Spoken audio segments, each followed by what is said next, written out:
Bismillah ar-Rahman ar-Rahim. Assalamu alaikum wa rahmatullahi wa barakatuhu. I welcome you to another episode of our series As-Safaratul Kiram, where we try to be in the company of the holy angels by learning how to recite the Quran properly. I am your host Abu Ammar Yasir Qadi. In our previous episode we were discussing the history of the preservation of the Quran. And we had mentioned that by the time that the Prophet ﷺ passed away, the entire Quran had been written down, but in scattered form. So the question arises, how did the Quran first receive its compilation? When was the Quran first compiled between two covers? And the response to this was that in the 12th year of the Hijrah, there was a battle that occurred known as the Battle of Yamama. And in this battle, over 70 huffaz, 70 memorizers of the Quran were martyred. So when this occurred, Umar ibn al-Khattab radiallahu anhu, he went to Abu Bakr radiallahu anhu, the Khalifa, and he told him, "Oh Abu Bakr, I think that you should compile the entire Quran in one book before so many huffaz die, before so many of the memorizers pass away." At first Abu Bakr was hesitant, but eventually he listened to Umar's advice, and they both decided to choose Zayd ibn Thabit to be in charge of the compilation. Now they chose Zayd for many reasons. Firstly, because he was the primary secretary, the primary scribe of the Prophet ﷺ, who used to recite the Quran, who used to write the Quran. Secondly, Zayd was a young man, so his memory was much stronger than those of other people. Thirdly, Zayd himself had memorized the entire Quran. He was a hafiz of the Quran. And fourthly, Zayd was of the people who was present at the time when the Prophet ﷺ recited the Quran to Jibreel in its entirety. So when the Prophet ﷺ recited the Quran for the last time, from Fatiha to Nas, Zayd was sitting there in front of him, present, so he was the primary and perfect person for this job. So Zayd radiallahu anhu set about collecting the Quran and compiling it for the first time from Surah Al-Fatiha to Surah Al-Nas in one book. Now he could have done this from his own memory. He was a hafiz. He could have sat down and wrote and written the entire Quran from memory. But in order to ensure its proper preservation, he required two other huffaz to come forth who had memorized it directly from the Prophet ﷺ. And he also required that one scribe who had written that verse in the presence of the Prophet ﷺ come and show him that particular ayah, that particular surah, so that he could add it in the proper place, even though he could have done this all himself, but only to ensure, to authenticate, to verify that this was really the Quran the way that it had been written in front of the Prophet ﷺ. So within the space of 2.5 years after the Prophet ﷺ's death, the Quran had been compiled for the first time in one book from Surah Fatiha to Surah Nas. Realize this is not the first time the Quran was written. The Quran had been written down entirely in the lifetime of the Prophet ﷺ. The only difference was that it was finally compiled in one book. Previously it had been scattered in many different books. Now it had been compiled in one book, and they called it the Mus'haf, meaning the collection of loose papers. And to this day we call our Qur'ans Mus'hafs because of that. So Abu Bakr radiallahu anhu was, in his Khilafah, was the first Khalifa to compile the Qur'an into one book. And this occurred when almost all of the companions were still alive. Almost all of the major companions, hardly 2.5 years after the death of the Prophet ﷺ, under the direct supervision of the very people who wrote the Qur'an, who memorized it and who heard it from the Prophet ﷺ. Can any other religious book claim such authenticity? Verily Allah is the one who has revealed the Qur'an, and He is the one who will preserve it. Returning to our rules of tajweed, we were discussing the rules of Noon Sakina and Tanween. And we have now finally arrived at the last rule. We discussed 3 rules before this. We have now arrived at the last rule, and that is the rule of ikhfa, or suppressing or hiding. And in order to help you memorize this, I have chosen a picture of an oyster with a pearl hidden inside it. Okay, so the ikhfa hides something. It is something, it is a treasure that is hidden. Okay, this is what the meaning of ikhfa is that you suppress it or you hide it. Now what is, we said what is the ikhfa means to hide, but what do you hide? You suppress or hide the sound of the noon sakina or tanween along with a ghunna. So you suppress it or you hide it. You don't pronounce it clearly as a noon, rather you suppress it. What do you suppress it behind? You suppress it behind the remaining letters of the alphabet. What do I mean by remaining letters? What letters have we discussed before? The letters of idghar, the letters of idgham, and the letters of iqlab. Okay, or the letter, excuse me, of iqlab. So we discussed the 6 letters of idghar, the one letter of iqlab and the 6 letters of idgham. So how many letters are left of the Arabic alphabet? 15 letters are left of ikhfa. We have 15 letters of ikhfa, and these are the remaining letters that we have not discussed for the noon sakina or tanween. And these are the sad, the dal, the tha, the kaf, the jim, the sheen, the qaf, the sin, the zi, the zai, the fa, the ta, the dal, ta, dha, and dha. Now you don't have to memorize these as long as you memorize what's previous. If you've memorized the letters of idgham and the letters of ikhfa and the letter of iqlab, you can just say everything else is ikhfa. Okay, so the remaining letters, the remaining 15 letters of the Arabic alphabet, they follow the ruling of ikhfa if they occur after a noon sakina or tanween. Okay, so what is the ruling again? The ruling is that the noon sakina or tanween will be hidden behind one of these letters, depending on what comes after it. And there will be a ghunna. Let us take some examples. We can't take examples for all the letters, there's too many of them. Let us take some examples of ikhfa. We have the first one, the noon sakina followed by a sa, and also a tanween followed by a sa. So we say man sabara, man sabara. Notice it's not man. You see, if we had said man, where would the ikhfa be? Where would the hiding be? It's not a clear noon. This is the point of ikhfa. It is hidden behind the letter after it. Likewise, amalan saliha, amalan saliha. You hide the noon behind the sad and you have a ghunna. The next example, we have a noon sakina followed by a sin. فَلَا تَنْسَى. Now sometimes it will sound very close to a noon. It depends on the letter after it. But it's never a clear noon. Okay? Likewise over here, رَجُلًا سَلَمًا, رَجُلًا سَلَمًا. You have a tanween followed by a sin. So it will be ikhfa. And there will be a ghunna. Now we said the ghunna is the sound that comes from the nose. There's one important fact. Any time a ghunna occurs in the Quran, any time, it is always, if you like, half a second long. We call it in Arabic 2 harakas.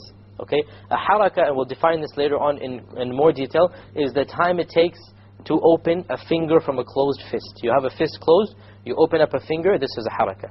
So the ghunna is 2 harakas. Okay, this is the unit that is used by the scholars of tajweed to define a time. Obviously they didn't have clocks back then, they didn't have stopwatches. So they said you have a closed fist, you open up your finger, and that is 1 haraka. Okay, so this is 1 haraka, this is 2 harakas. So this is the length of the ghunna. We have a noon sakin here followed by a dal. What will be the ruling here? Once again it will be ikhfa. So we say junda, junda. Likewise over here, قِنْوَانٌ دَانِيَةٌ, قِنْوَانٌ دَانِيَةٌ. So we have a tanween followed by a dal. And over here we have a noon sakina followed by a ta. Likewise a tanween followed by a ta. Same ruling applies of ikhfa. أَن طَهِّرَ, أَن طَهِّرَ, بَلْدَةٌ طَيِّبَةٌ, بَلْدَةٌ طَيِّبَةٌ. We have once again tanween followed by a ta. Okay, now one of you brothers try from this example. Anzalna. أنزلنا. Okay, very good. And this one? أو متاع زبد. Okay, so you have a tanween followed by a za. Once again it will be a ikhfa. Okay, you try now. ينفقون. ينفقون, very good. You have the noon sakina followed by a fa. Once again there will be ikhfa.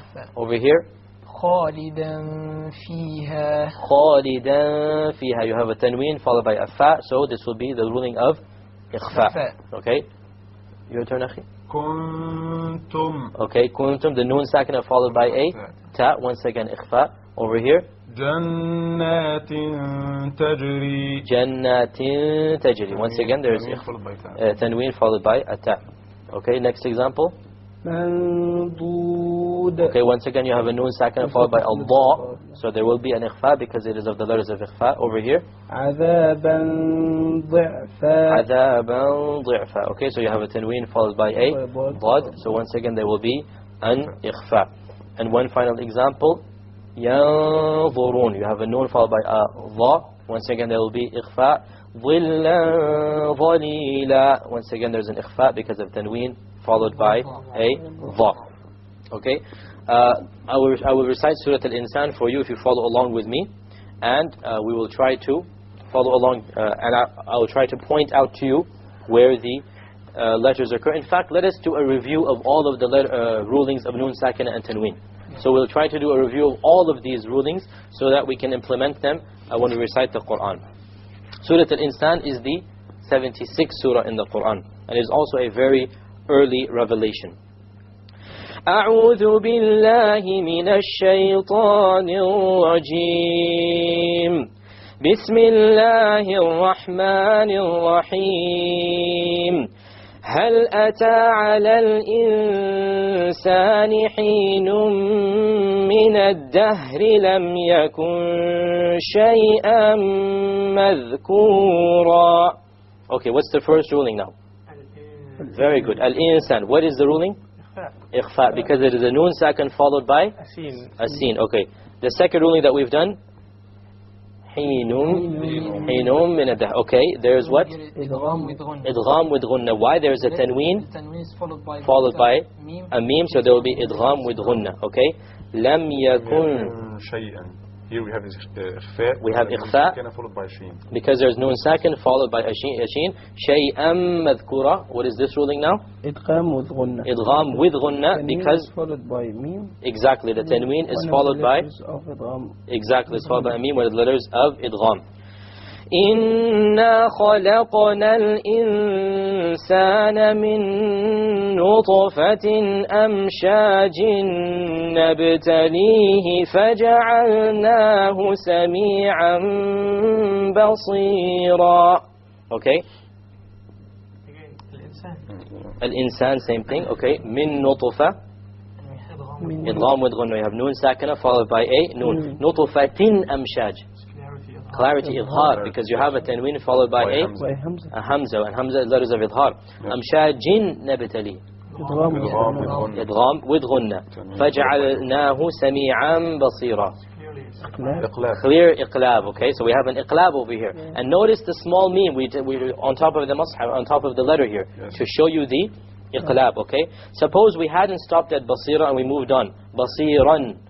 What do we do now then? Clarity, because it is a hamza in the next letter. And we have iqlab.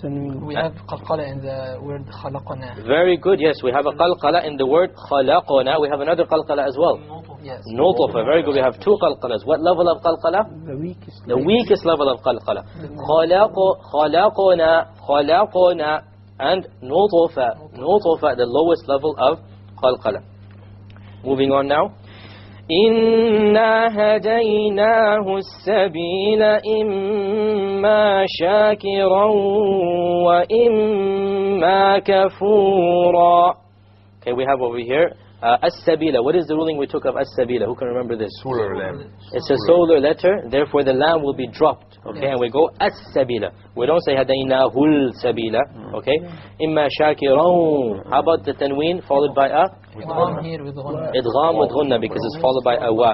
Wa imma kafuran. If we had gone on kafuran inna, it would be idhar. إنا أعتدنا للكافرين سلاسل وأغلالا وسعيرا. أغلالا وسعيرا. What is the ruling on? Idgham with ghunna, because there's a tanween followed by a wow. إن الأبرار يشربون من كأس كان مزاجها كافورا. Okay, يشربون من كأس. What's the ruling here? إخفاء, because there's a nun second followed by kaf. Likewise, كأس كان. Yes. Same ruling exact. Tanween followed by a kaf. Okay. Notice أبرار. Notice the alif was what? Heavy, because ra is heavy in this case, whereas mizajuha, the alif was what? Light. Okay, again this is very important. Many people say abrara, but that's the alif would be light and the ra would be light. It's abrara. Others might say kafura, making the alif heavy, but it's kafura, because the kaf is of the letters that are light. Okay, this brings us to the conclusion of another episode Inshallah, we'll continue the rules of tajweed. We'll continue to strive to be, inshallah, of the company of the holy angels, the Safaratul Kiram. Please tune in next time. Until then, Assalamu alaikum wa rahmatullahi wa barakatuhu.